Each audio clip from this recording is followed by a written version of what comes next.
नमस्कार, मैं ऋषि दुबे आपके अपने चैनल हेलो एग्ज़ाम में आपका सबका बहुत बहुत स्वागत करता हूं। जैसा कि आप सभी लोग जान रहे हैं कि हम लोगों की एक दिवसीय परीक्षा, एक नहीं 2 दिवसीय परीक्षा कह सकते हैं, पेट, तो उसका आरंभ 28 और 29 तारीख को होगा। तो उसके लिए हम लोग पढ़ रहे हैं विषय हिंदी। ठीक है, हम लोग हिंदी विषय पढ़ते चले आ रहे हैं। आप लोग मैं सारी क्लासें करवा चुका हूँ पूर्व में, और ये हमारा 9वां प्रैक्टिस सेट है हिंदी का। मैं आपको सब्जेक्ट वाइज सब्जेक्ट जो है प्रैक्टिस करवा रहा हूँ। ठीक है, तो इसमें आप लोगों को सिर्फ मैं इतना दिखाने का प्रयास कर रहा हूँ कि जो आपके पूर्व में क्वेश्चन पूछे हैं आपके आयोग ने, उनकी प्रवृत्ति कैसी रही और प्रगति कैसी रही। तो उसी को देखते हुए आज हम लोग अपने इस 9वें पायदान पे आ चुके हैं। इस पे हम लोग देखेंगे जो हमारा 9वां टॉपिक है, लेखक और रचनाएं, गद्य एवं पद्य की, जो कि हमारी पूर्व की परीक्षा में आयोग ने पूछा है। अच्छा, इससे हमें लाभ ये होगा, यदि इन प्रश्नों को हम लोग बारीकी से सॉल्व कर लेंगे तो ये हमें पेट में अगर कोई क्वेश्चन अगर ऐसा आता है तो यहाँ से बाहर नहीं जाएगा। मुख्यतः इसका यही उद्देश्य है, तो उसी का हम लोग अनुसरण करेंगे। चलिए शुरू करते हैं। हम लोगों का पहला क्वेश्चन क्या है। पहला क्वेश्चन आयोग ने पूछा हुआ है वन रक्षक भर्ती परीक्षा 2015 में कि निम्नलिखित में से कौन सी पुस्तक प्रेमचंद द्वारा लिखित नहीं है।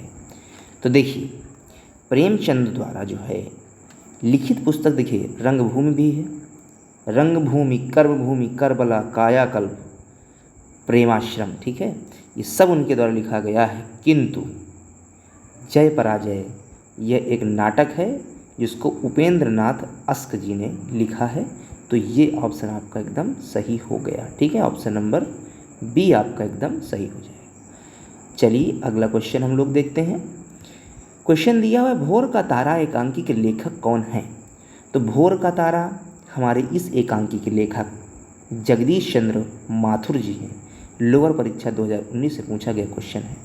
हल्के में बिल्कुल मत लीजिएगा आप इस आयोग को। ठीक है, कि ये बहुत अच्छे अच्छे क्वेश्चन भी पूछ लेता है, आयोग का काम ही क्वेश्चन पूछना। चलिए, रचना और रचनाकार का कौन सा युग्म सही नहीं है। तो देखिए, इसमें जो है हमारा ये मंझन है, ये चित्रावली, क्योंकि चित्रावली इसने लिखा है, पता है आपको, चित्रावली शेख उस्मान जी की रचना है। ठीक है ना, तो इसलिए हमारा ये ऑप्शन सही हो जाएगा, मंझन की नहीं। चलिए, कछुआ धर्म और मारे से मोह ही कुठाऊं किसकी रचना। आपने कभी इसको पढ़ा है इससे पहले? मैं तो गारंटी से कह सकता हूँ कि आप लोगों ने इसको कहीं पढ़ा ही नहीं होगा। और देख लीजिए, लोअर परीक्षा 2019 से पूछा गया क्वेश्चन है और ये आपके आयोग ने पूछा है। कछुआ धर्म और मारे से मोह ही कुठाऊं किसकी रचना है। तो ये रचना है भाई साहब चंद्रधर शर्मा गुलेरी जी की। ठीक है, इसको बहुत ही ध्यान से कंठस्थ कर लीजिएगा। चलिए अगला देखते हैं। अगली रचना हमारी निम्नलिखित में से कौन सी रचना नागार्जुन को नहीं है। अच्छा, नागार्जुन की नहीं है। ठीक है, तो नागार्जुन की रचना दादा कामरेड यानी ऑप्शन नंबर डी नहीं है, क्योंकि यह यशपाल जी का एक क्या है, उपन्यास है। ठीक है ना। चलिए, हिंदी साहित्य की भूमिका के लेखक आप सभी लोग जानते होंगे कि हिंदी साहित्य की भूमिका हमारे जो प्रसिद्ध लेखक रहे हजारी प्रसाद द्विवेदी जी, उनकी ये कृति है हिंदी साहित्य की भूमिका। ठीक है, चलिए अगला क्वेश्चन हम लोग देखते हैं क्या है।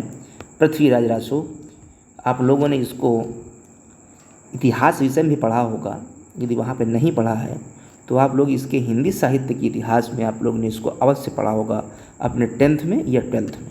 नहीं पढ़ा है तो आज पढ़ लीजिए। ये मोस्ट इम्पॉर्टेंट रचना है पृथ्वीराज रासो, जिसको हमारे चंद्रवरदाई जी ने लिखा था, और यह आदिकाल की रचना यानी ऑप्शन नंबर ए।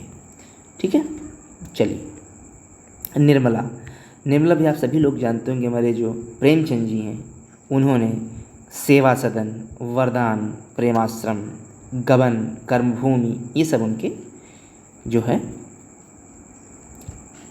रचना है। ठीक है ना, तो प्रेमचंद जी की ये रचना है। चलिए अगला क्वेश्चन देखते हैं हम लोग। हुंकार काव्य संग्रह के रचयिता कौन है।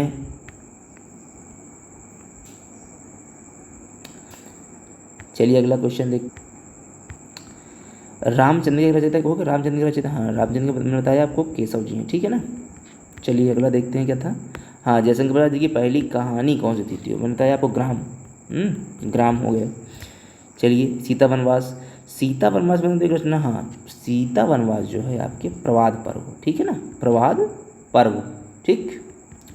हाँ, इसमें इन्होंने क्या बताया, मैंने बताया ना आपको, इसमें इन्होंने ये बताया है, जो इनके नरेश मेहता जिनके कवि हैं, उन्होंने इस बात का वर्णन किया है कि जब धोबी द्वारा लगाया गया लांछन, सीता जी पर लगाया गया लांछन धोबी ने लगाया, उसके बाद जो सीता जी के साथ जो अनुचित व्यवहार हुआ, तो उसको उन्होंने अपने इस प्रवाद पर्व के सीता वनवास में वर्णित किया है, ठीक है ना। बस एक यही बात है, तो इसका आंसर आपका प्रवाद पर्व हो जाएगा। चलिए, हिंदी का प्रथम समाचार पत्र आप सभी को पता होगा ये क्या था और ये कहाँ पे प्रिंट हुआ यानी प्रकाशित हुआ, ठीक है ना। तो देखिए, हिंदी का जो प्रथम समाचार पत्र था वो क्या था, उद्दंड मातंड, जो कि कलकत्ता से प्रकाशित हुआ था, ठीक है ना। चलिए, श्री रामचरितमानस की रचना किस कवि ने की है, आप सभी को खूब भली भांति परिचित होंगे और जानते भी होंगे। देख लीजिए, आप स्वयं देख लीजिए कितने बार ये पूछा गया है, ठीक। तो आप लोग स्वयं देख लीजिए कि कितनी परीक्षाओं में पूछा गया है, ठीक है। अच्छा, तो अब इसको तो आप सभी लोग जानते हो, नहीं जानते हैं तो जान लीजिए, तुलसीदास जी द्वारा रामचरितमानस की रचना हुई है। और यदि अगर पूछ लिया जाए कि रामायण किसकी रचना है, तो वो हमारे महर्षि वाल्मीकि जी की रचना है, ठीक है। चलिए अगले क्वेश्चन पे आते हैं हम लोग, देखते हैं हमारी अगला क्वेश्चन क्या, आधे अधूरे किस विधा की रचना है। तो देखिए, आधे अधूरे आपका क्या है, एक मोहन राकेश जी द्वारा लिखा हुआ नाटक विधा है, ठीक है। ग्राम विकास अधिकारी एग्ज़ाम 2018 में पूछा गया क्वेश्चन ये है। चलिए, जयद्रथ व्रत वेरी मोस्ट मोस्ट मोस्ट लिख लीजिए, 5 स्टार है इसमें, ऐसा क्वेश्चन है भाई साहब। ये जयद्रथ व्रत किसकी रचना है, तो आप सभी मैथिली शरण गुप्त जी की ये रचना है। चलिए अगला क्वेश्चन देखते हैं हम लोग, निम्न में से छायावादी रचनाकार, देखिए छायावादी रचनाकार 5-6 हैं, उनको आप लोग रट मारिए। जिसमें मोस्ट जो कि इम्पॉर्टेंट है वो हैं स्मितरंजन पंत जी हो गए, महादेवी वर्मा जी हो गई आपकी, जयशंकर प्रसाद हो गए, निराला जी हो गए, ठीक है। तो ये 4-5 ऐसे लोग हैं जो कि हमारे छायावाद के, यानी ऑप्शन नंबर सी। चलिए अगला देखते हैं, सूरसागर का रचयिता कौन है, तो सूरसागर के रचयिता हमारे सूरदास जी हैं, ठीक है ना। चलिए अगला देखते हैं क्या है, निम्न में रीतिकाल का कवि कौन है। देखिए मैंने कहा ना सर, इनको भी आप लोग देख लीजिएगा कि आदिकाल, रीतिकाल, भक्तिकाल, ठीक है, इनसे उधर छायावाद, छायावादोत्तर, इनसे इन सब चीज़ों से क्या है कभी कभी क्वेश्चन आ जाता है, ठीक है। तो हमारा सीधा 1 नंबर ले जाएगा, और अगर आ गया हमको तो दे जाएगा, इसलिए हम लोग पढ़ के जाएंगे, ठीक है। तो ये हमारा ऑप्शन नंबर आपका बिहारी हो गया, ठीक है। चलिए कहते हैं, उसने कहा था, वाह, उसने कहा था कहानी के लेखक कौन हैं। तो अब आप लोग बताइए कौन है कहानी के लेखक, कुछ आप लोग बताया करिए, सब हमें बताते रहते हैं। चलिए खैर, हमारा काम बताना है तो हम तो बताएंगे ही। उसने कहा था कहानी के लेखक भाई साहब हैं आपके चंद्रधर शर्मा गुलेरी जी, ठीक है, नोट कर लीजिएगा। चलिए अगला देखते हैं, देखिए आ गई वही कृति, मैंने आपको बताया पूर्व में कि उर्वशी किसका काव्य है, बताया आपको कि उर्वशी आपके रामधारी सिंह दिनकर जी का काव्य है, और इसको 1972 में आपके क्या मिला था, ज्ञानपीठ पुरस्कार मिल चुका है, ठीक है। उर्वशी यानी उर में बसी, उर मीन्स हृदय, ठीक है ना। चलिए, हिंदी साहित्य के इतिहास में प्रसिद्ध कबीरदास, सूरदास, महावीर प्रसाद द्विवेदी, प्रेमचंद्र, हरिवंश राय बच्चन आदि किस प्रदेश से हैं। तो आप लोग बताइए कहाँ से हैं, जहाँ से आप लोग हैं वहीं से ये भी हैं, ठीक है ना। अभी अगर इतना भी नहीं जानते हैं तो आप लोग जान लीजिए कि महामूर्ख हैं, मूर्ख मुँह तो है ही, जब अपने प्रदेश के बारे में ही नहीं जानेंगे तो क्या जानेंगे, ठीक है, तो जानिए। चलिए अगला देखते हैं, कबीरदास, तुलसीदास, सूरदास आदि कौन से काल के संत कवि हैं। तो भैया इनके अंदर भक्ति भावना इतनी थी, इसको हम लोग ट्रिक के माध्यम से याद रखेंगे कि भैया ये भक्ति काल के हैं, ठीक है, कि इनके अंदर थोड़ा भक्ति ज़्यादा थी। चलिए गोदान के रचयिता आप बताइए। कितना सरल क्वेश्चन है, अगर इसको भी नहीं बता पाए तो चुल्लू भर पानी लीजिए, उसी में 5-6 डुबकी लगाइए। ठीक है, चलिए ये हमारा ऑप्शन आपका सी हो जाएगा। ठीक, मुंशी प्रेमचंद। अगला क्वेश्चन देखते हैं क्या है। अगला क्वेश्चन हमारा जो होगा बड़ा खतरनाक होगा, बहुत अच्छा होगा। चलिए, खतरनाक नहीं है, बहुत ही अच्छा क्वेश्चन है। देखिए, निम्नलिखित में से कौन सी पुस्तक प्रेमचंद द्वारा लिखित नहीं है। अब आप लोग बताइए कि आपको मैं पूर्व बता चुका हूँ, भाई रिपीट मैंने किया। और यदि अगर आप लोग हिंदी के स्टूडेंट, उत्तर प्रदेश टारगेट है आपका, ठीक है, तो जाहिर सी बात है आपको हिंदी पढ़ना पड़ेगा। हिंदी पढ़ना पड़ेगा तो आपको ये कच्चे 10-12 की रचनाएँ हैं, क्लास 10 क्लास 12 में आप लोगों ने पढ़ा होगा। नहीं पढ़ा है, कोई किताब ले लीजिए, बढ़िया पढ़ डालिए। ठीक, बाकी हम तो पढ़ा ही रहे हैं, हमारा काम ही है पढ़ाना। चलिए शुरू कर देखते हैं, शुरू क्या करते हैं, वही चल ही रहा है।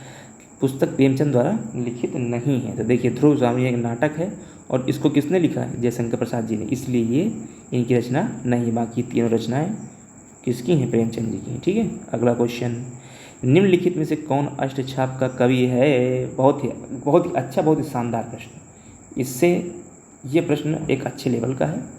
लेवल का तात्पर्य ये है कि आपको अष्टछाप के कवि याद होने चाहिए। अगर आपको अष्टछाप में 8 लेखक हैं, कवि हैं, तो कवि जो हमारे हैं उनको आपको याद रखना है। उनमें से एक ये नहीं है, उनमें से कौन से नहीं है ये आपको मालूम होना चाहिए।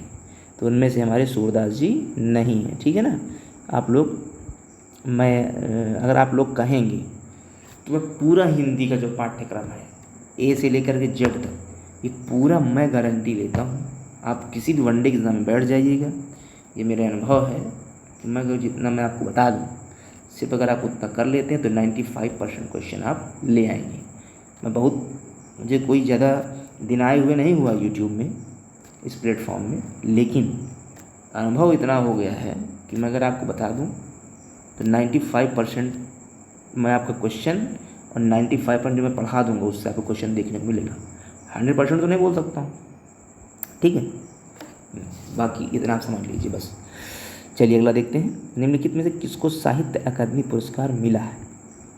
आगे वही बात मैंने कहा, ज्ञानपीठ, साहित्य अकादमी, ठीक है ना, ये सब जितने भी हैं पुरस्कार जो हिंदी में दिए जाते हैं, ठीक, इन सबको आपको याद रखना है।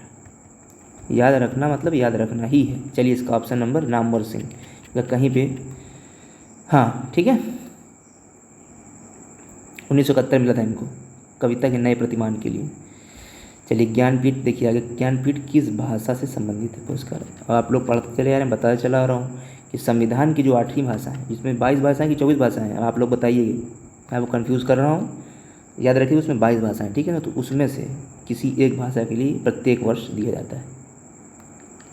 ठीक है, 22 भाषाओं में वो दिया जाता है, याद रखिएगा। 1965 से इसकी शुरुआत हुई और ये हिंदी में मतलब अपनी कृति या साहित्य के लिए सबसे बड़ा पुरस्कार यही है। ठीक है, चलिए जूही की कली कविता के लिए कवि कौन हैं, तो ये आपके निराला जी हैं, सूर्यकांत त्रिपाठी निराला। कबीर की भक्ति का स्वरूप क्या है। अरे वाह भाई, बहुत ही अच्छा क्वेश्चन है ये, पूछ लिया कबीर की भक्ति का स्वरूप क्या है।